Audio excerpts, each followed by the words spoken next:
আসসালামু আলাইকুম, welcome to Yasmin recipes. আশা করি আল্লাহর মতে সবাই ভালো আছেন।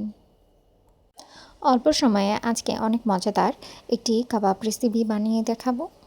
আমি এখানে ১ কাপের মতো গরুর মাংস কিমা করে নিয়েছি।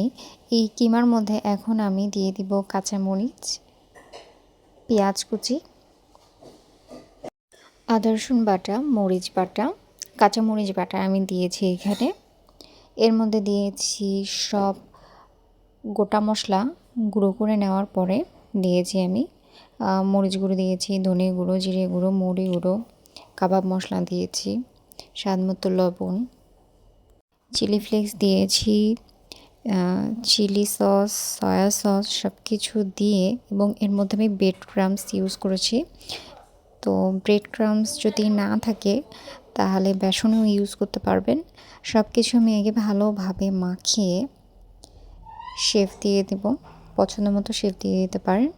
তেল গরম করে নেওয়ার পরে কাবাব ছেড়ে দিব এবং অল্প আঁচে ভেজে নেব।